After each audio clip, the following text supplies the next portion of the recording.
Senator. Greet to now, my people. What Nigeria government cannot do, UK government have done it for us. My people, make una come join me happy, make una come me praise Baba God. God, I thank you for this day. I praise your holy name. My people, not be small thing, no. Since 1960, when Nigeria take get their independence, wetin our government not fit do, wetin our judge, our lawyers not fit do, UK judge and lawyers, they don't do am. My people, not be small thing, no. Una see the reason why they tell these politicians say make una do road, they not go gree do. Make una do good hospital, they not go gree do. Make una build good schools, they not go gree build. Last, the thing go affect everybody. Una see wetin we dey talk about. I will say this man, Ikweremandu, a whole former DP for that matter, nowhere for the world will be like say, man, this man go when they not go honor him. You understand? Based on a position. But this money, they forget say na everybody money. They go pack am, they go they favor their family and friends. You understand? Even Bible itself talk and say, no peace for the wicked. Guys, wickedness not dey last forever. Una understand now? Ever since when be like say I take grow up for Nigeria, there is nothing be like say me as a born of Nigeria, I don't ever benefit for that country. You understand? Well, my people, I not go just like to take una time because my mind and they sweet me like milk and honey. Since yesterday, when be like say, man, they take sentence this man to 9 years and 6 months for inside Kirikiri. Just tell me, if say na Nigeria, tell me which judge will sentence this man. Even for 1 day, that judge they never born in no day. Una see country when as in when law for they active, when law for the work. You understand? So guys, I bet this video make una no rush. Make una just take una time. They watch and listen to this full video. And while watching, make una not fail to like, comment, also share this video so that it will go viral. And for those of now, be like say, now never they follow my YouTube and my Facebook Rome Picking blog. Wait till now they wait for. Make una rush go there. Love everybody, guys. I will see you now for the next update coming out soon. Senator Ikweremandu and Dr. Beatrice Ikweremandu, you can remain sitting for the moment. You have each been convicted of conspiracy to commit an offence of human trafficking. You brought a young man to London to exploit him. The exploitation was the proposed donation of a kidney for reward. The reward was to be the payment of money and a chance to work in the United Kingdom. People trafficking across international borders for the harvesting of human organs is a form of slavery. It treats human beings and their body parts as commodities to be bought and sold. It is a trade that preys on poverty and misery and desperation. The evidence shows that those who are impoverished, often living in multi-dimensional poverty, desperate for a better life, and ignorant of the true risks, are sometimes willing to donate their organs for money or the chance to work in the UK. Significant risks attached to such donation without proper aftercare. You each played a part in that despicable trade. You, Abina Abetta, underwent a kidney transplant at the Royal Free Hospital in London in 2021. You said that you and your donor were cousins. That was a lie. The clinicians at the Royal Free and the independent assessors at the Human Tissue Authority were taken in by your lie. They believed that the donor was acting altruistically as a good Samaritan.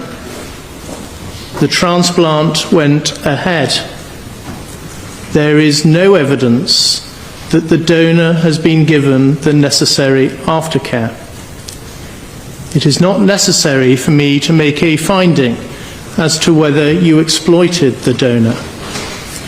But what is clear is that you learned from your experience that it was possible to manipulate and corrupt the regulatory system by using a fabricated affidavit, by lying about your relationship with the donor, and by coaching the donor to lie. You, Senator Ikweremandu, and you, Dr. Beatrice Ikweremandu, have a daughter, Sonia. She is very ill. She is suffering from FSGS, nephrotic syndrome. She needs a kidney transplant. Everybody has enormous sympathy for her and for the impact on each of you seeing your daughter's suffering. Sonia's uncle, Diwe Ikweremandu, knew Abina Abeta from medical school. He got in touch. Abina Abeta offered to help find a donor. A possible donor was identified. By law, his name may not be published. I will call him C.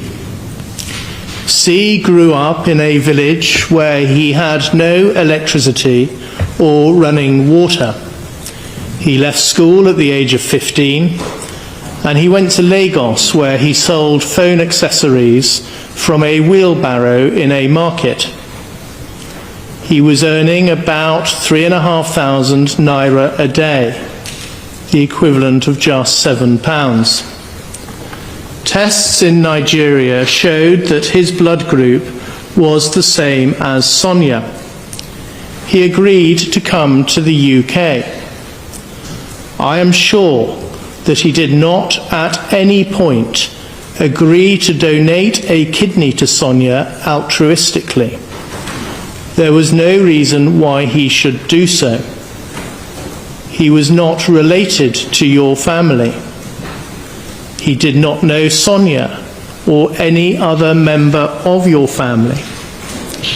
Nothing was put in place to secure his future healthcare needs if he donated a kidney. The wealth and power inequality and disparity between you and C could not be more marked. You, Ikweremandu, are a senator in Nigeria's National Assembly. You have held high political office. You had many staff, including domestic staff, maids, chefs and drivers. You own multiple properties around the globe. There is evidence of as many as 40.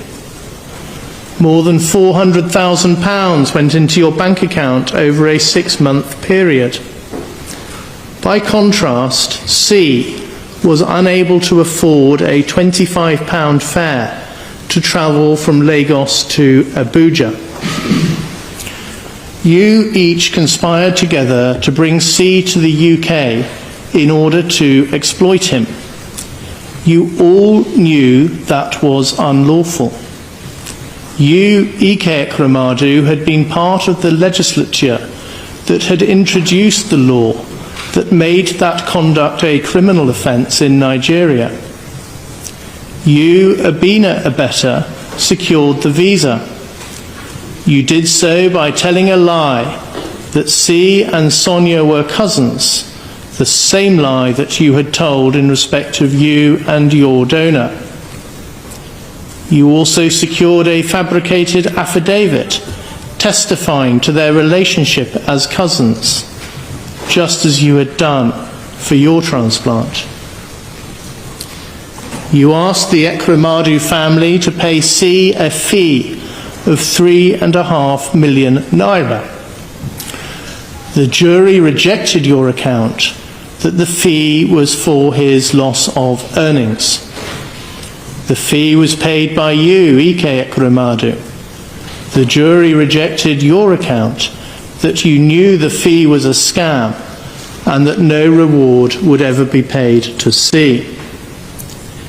The evidence suggests that a corrupt relationship was established with a member of Royal Free's staff, an interpreter who agreed to help with, quotes, coaching the boy, end quotes, and to provide the, quotes, relevant interpretation, end quotes.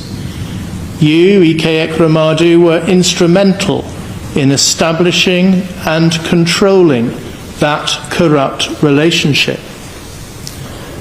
The clinicians at the Royal Free Hospital once again believed the untruthful account that the donor and recipient were cousins. There was, however, a concern about the risk to C given his age and his ethnicity. After the doctors interviewed him, they were concerned that he was not sufficiently mature and motivated to be an organ donor. This time, the transplant was not approved. There was no report to the safeguarding team and no report to the police, despite the indicators that the donor was a victim of trafficking.